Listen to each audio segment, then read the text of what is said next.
ninka xasaan aad ku sheegtay culimada kamid ma aha culimaduna way ka hadleen 2009 fatwo ka soo saareen cilmi lagama qaadan kara la yiri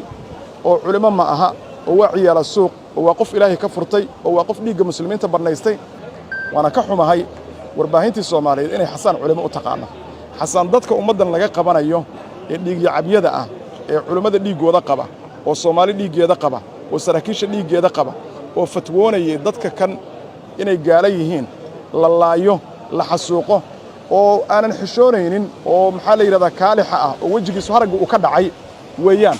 culimaduna way ka hadleen 2009 fatwo ka soo saareen cilmi lagama qaadan kara la yiri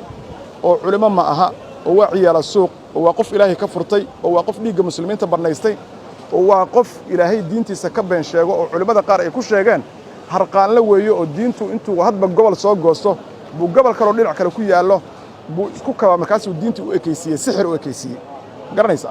marka inaad Sheekh Umar iyo culimada waaweyn meel aad ku sheegaysa aad xasaan ugu taqaano culimo warbaahinta lafteeda u baahan in yaani la toosiyo habkay u fikirayaan iyo culimada waxay u yaqaanaan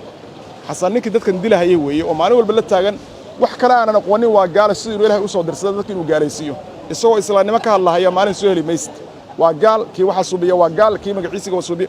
cid islaamaysa agtiisa ma jirto bal iska badaa isaga sidoo u dhaqmahayo iyo hadaladiisii hore iyo kuwa daba marka la iska hor keeno oo madhabkiisa loo raaco xasaan isaga ayaa gaal noqonaya wax agtiisa muslimka ah ma ay jiraan oo mana eka qof ku shaqeynaya ajanda isaga uu leeyahay iyo waxa la yiraahdo fikir la qalloocday ajanda ka baxsan isaga qof u shaqeynayo u eegay maxaa yeelay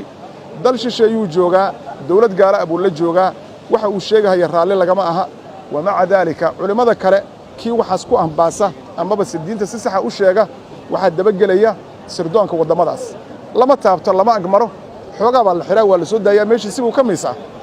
taa macnaheedu waxay na tusaysaa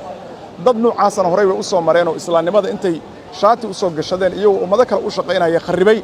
in waxa uu ku jiray ninkaas aanay ahayn wixii Ilaahay u raallida ka ahaa iyo wixii culimada lagu yaqiinay culimaduna fatwa way ka soo saareen lana heli karaya marka culimadii kale waa ay joogan duruqdoodii oo dhan baa joogta tawajuwaadkoodii oo dhan baa jooga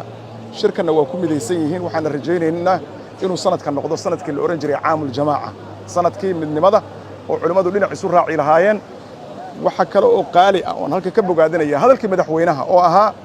in dawladnimada Soomaaliyeed iyo diinta la isku dabo oo ay noqoto diinta iyo dawladnimadu inay colaad ka dhaxayn maxaa yeelay